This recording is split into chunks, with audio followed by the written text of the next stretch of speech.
है UT news. खबरों की शुरुआत करने से पहले एक नजर आज के हेडलाइंस पर। दमन में 4 विभिन्न विकास कार्यों का प्रशासक ने किया शुभारंभ।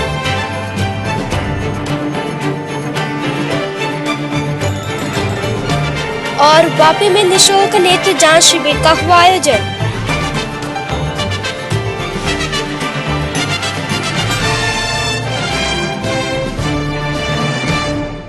आइए जानते हैं समाचार को विस्तार से। दमन में नए प्रशासक विक्रम देव दत्त के हाथों विभिन्न 4 जगहों पर विकासीय कार्यों का भूमि पूजन एवं लोकार्पण किया गया। शनिवार को संघ प्रदेशों के प्रशासक विक्रम देव दत्त द्वारा दमन के 4 विभिन्न क्षेत्रों में विकासीय कार्यों का शुभारंभ किया गया है। इस अवसर पर प्रशासक विक्रम देव दत्त के अलावा विकास आयुक्त संदीप कुमार, कलेक्टर उमेश कुमार त्यागी, सांसद लालू पटेल, पूर्व सांसद डाया भाई पटेल, भाजपा अध्यक्ष गोपाल भाई टंडेल, उप समाहर्ता आरसी मीणा, जिला पंचायत उपाध्यक्षा हेमलता पटेल, नगर पालिका प्रमुख अनिल टंडेल समेत अन्य जनप्रतिनिधि एवं प्रशासनिक अधिकारी खास मौजूद थे। सर्वप्रथम प्रशासक के साथ तमाम अधिकारियों का काफिला दमनवाड़ा क्षेत्र में पहुंचा, जहां पर प्रशासक विक्रम देवदत्त के हाथों धार्मिक पूजा विधि के जरिए नारियल फोड़कर आदिवासी कल्चरल सेंटर का खातमुहूर्त किया गया।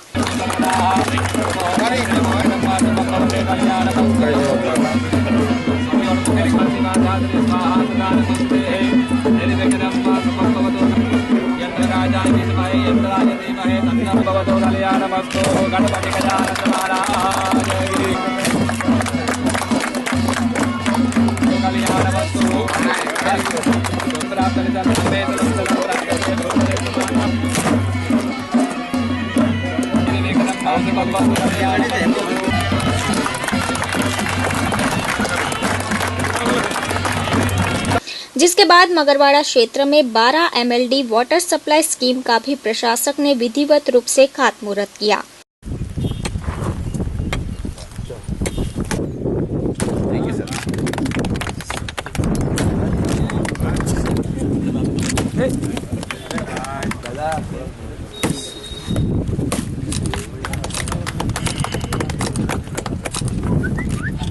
इसी प्रकार से दाभेल ग्रुप ग्राम पंचायत में भी तमाम अधिकारियों की उपस्थिति में 20.5 MLD की क्षमता वाले वाटर सप्लाई स्कीम का पूरे विधि विधान के साथ भूमि पूजन किया गया है।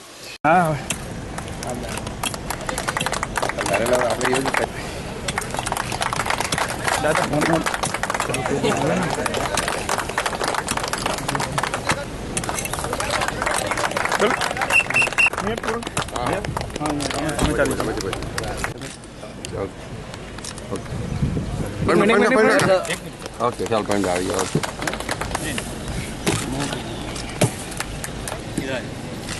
जिला में एक चल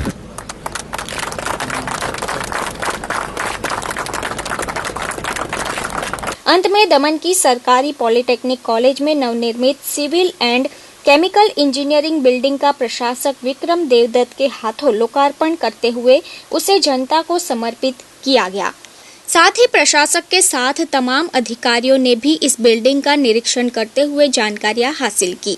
बता दें कि मगरवाड़ा और दाभेल की पेयजल परियोजना की लागत तकरीबन 53 करोड़ जितनी बताई गई है। वहीं पर civil and chemical engineering building को 5 करोड़ 83 लाख की लागत से निर्मित किया गया है। लिहाजा इन विकासीय कार्यों से दमन की जनता को आगामी दिनों में काफी सहूलियत मिल पाएगी। हमने इनॉग्रेशन स्टोन जो ले किया है यहाँ पे, एक तो आदिवासी कल्चरल सेंटर जिसकी बहुत एक कमी थी मोती दमन में, उसका उद्घाटन किया गया, इनॉग्रेशन स्टोन ले किया गया।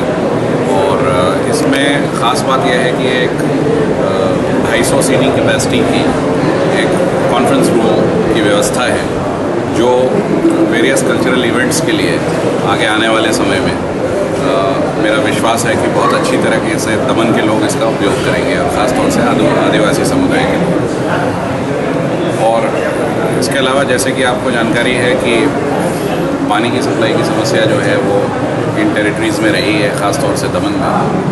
तो इस पर एक बहुत लॉन्ग टर्म व्यू लेते हुए 2 वाटर सप्लाई ट्रीटमेंट प्लांट्स के, जिनकी अलग अलग कैपेसिटीज़ हैं, एक 12 MLD मगरवाड़ा और एक 20.5 MLD की डाबेल पंचायत में, जिसका करीब लागत अगर दोनों को मिलाया जाए तो करीब 53 करोड़ की लागत इसमें आएगी। लेकिन अगले 2 से 3 वर्षों में दमन की जो पानी की समस्या है वो करीब पूर्ण तरीके से इसका समाधान हम निकाल पाएंगे। इसके अलावा ये नव निर्मित बिल्डिंग जो है इसका निर्माण किया गया विभागीय PWD द्वारा 5 करोड़ 83 लाख की लागत से ये केमिकल और सिविल इंजीनियरिंग जो स्ट्रीम्स हैं पॉलिटेक्निक में, उनके लेक्चर हॉल्स, क्लासरूम्स और लेबोरेटरीज़ के लिए इसका उपयोग किया जाएगा। लॉयंस क्लब इंटरनेशनल फाउंडेशन की तरफ से वापी में निःशुल्क नेत्र जांच शिविर का आयोजन किया गया। वापी में शनिवार के दिन निःशुल्क नेत्र जांच शिविर का आयोजन किया गया। यह शिविर मिल्लत वेलफेयर ट्रस्ट एवं मुस्लिम वेलफेयर ट्रस्ट द्वारा लायंस आई हॉस्पिटल एवं Lions club of Vapi Udyognagar charitable trust के सहयोग से आयोजित किया गया था। इस शिविर में लायंस आई हॉस्पिटल से विशेषज्ञों की टीम मुख्य रूप से उपस्थित रही, जिनके द्वारा इस शिविर के माध्यम से अपनी अद्भुत सेवाएं दी गई।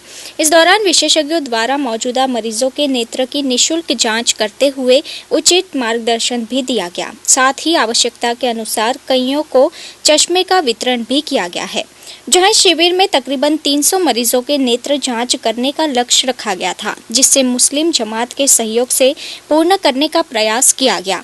गौरतलब है कि गरीबों को सभी प्रकार की स्वास्थ्य सुविधाएं प्रदान करने के हेतु से यह शिविर आयोजित किया गया था।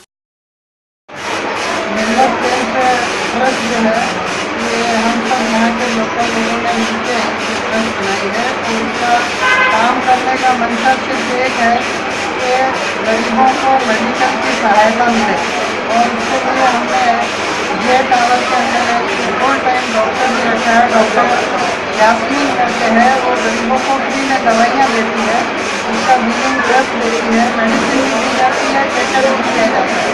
और उससे बड़ा कोई काम होता है, कोई एक्सीडेंट या इंसिडेंट हो जाता है जिसमें जान हानि का डर रहता है, तो उसमें भी 5,000, 10,000, 15,000 वेलफेयर फंड से हम लोग दर्दी को देते हैं। उसी तरह से आई का कॉमन बीमारी आजकल हो गया है, इसके लिए मिल्लत वेलफेयर ट्रस्ट ने डिसाइड किया कि एक फ्री कैंप का आयोजन किया जाए, और उसमें कम से कम 300 दर्दियों का चेकअप भी हो, फ्री में उनको आई ग्लासेस भी मिले, चश्मे भी मिले, और जिनका ऑपरेशन का होगा उसका खर्चा भी जो है ट्रस्ट उठाएगी। फिलहाल 3 लोगों को ऑपरेशन का डॉक्टर ने एडवाइस किया है, और 4-5 लोगों को जो है बाहर से मेडिसिन की स्थिति है, और हॉस्पिटल में फर्दर इन्वेस्टिगेशन के लिए किया है।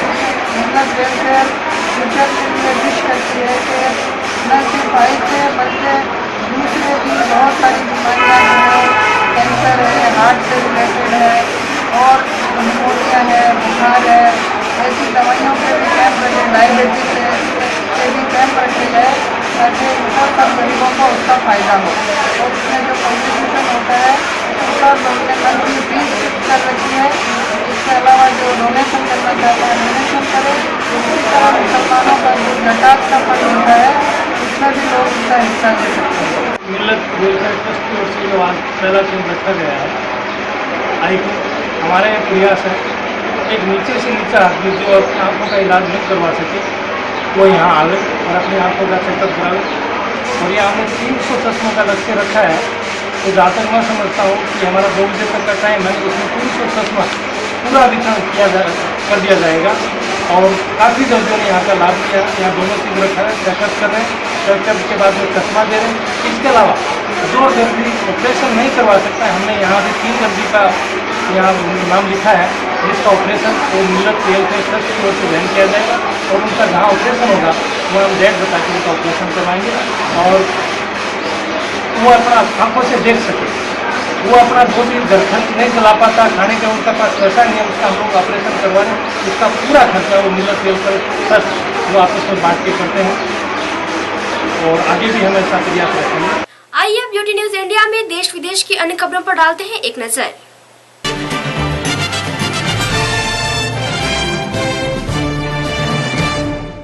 नमस्कार दर्शकों, मैं स्नेहा ब्यूटी न्यूज इंडिया में आप सभी का स्वागत करती हूँ। आइए अब बढ़ते हैं खबरों की ओर। ब्रसेल्स में हुए हमले के बाद अब तक करीबन 9 लोगों की गिरफ्तारी हो चुकी है।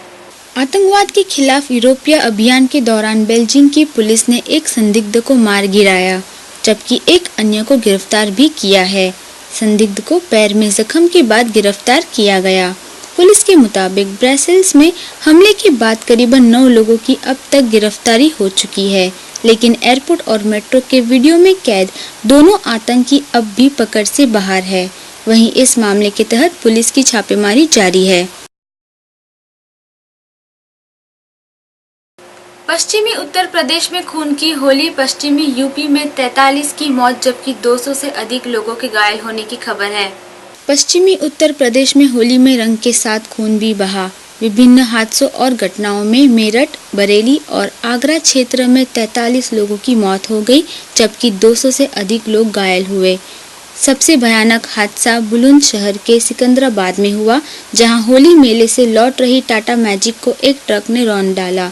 इस हादसे में 9 लोगों की मौत हो गई। वहीं ऐसे कई सड़क हादसों के कारण अन्य लोग की मौत हो गई और अन्य घायल हुए। अब 0 डाउन पेमेंट पर कार देगी सरकार और बाद में चुकाते रहिए पैसा। इलेक्ट्रॉनिक कारों को बढ़ावा देने के उद्देश्य से केंद्रीय सरकार 0 डाउन पेमेंट पर कार मुहैया कराने की योजना बना रही है। इस योजना का मकसद साल 2030 तक देश को 100% इलेक्ट्रॉनिक गाड़ियों वाला देश बनाना है। सरकार का कहना है कि इस प्लान से लोग महंगा पेट्रोल, डीजल जैसे फ्यूल को खरीदने से बचेंगे और उन पैसों से इलेक्ट्रॉनिक गाड़ियां खरीद सकेंगे। वहीं बिजली मंत्री पीयूष गोयल ने कहा कि भारत पहला देश हो सकता है जो 100% इलेक्ट्रॉनिक वाहनों का इस्तेमाल करे और कहा कि हम इसके लिए खुद पैसे जुटाने की कोशिश कर रहे हैं। फिलहाल यूटी न्यूज इंडिया के इस बुलेटिन में इतना ही। तब तक के लिए नमस्कार।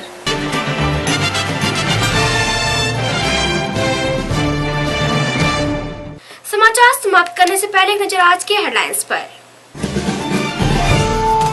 दमन में 4 विभिन्न विकास कार्यों का प्रशासक ने किया शुभारंभ।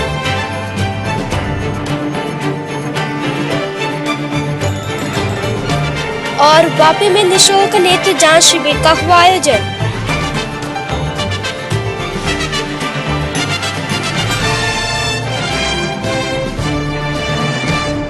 तो ये जब तक के समाचार, कल फिर मिलेंगे हम नए समाचारों के साथ। तब तक के लिए आप देखते रहिए यूटी न्यूज। धन्यवाद।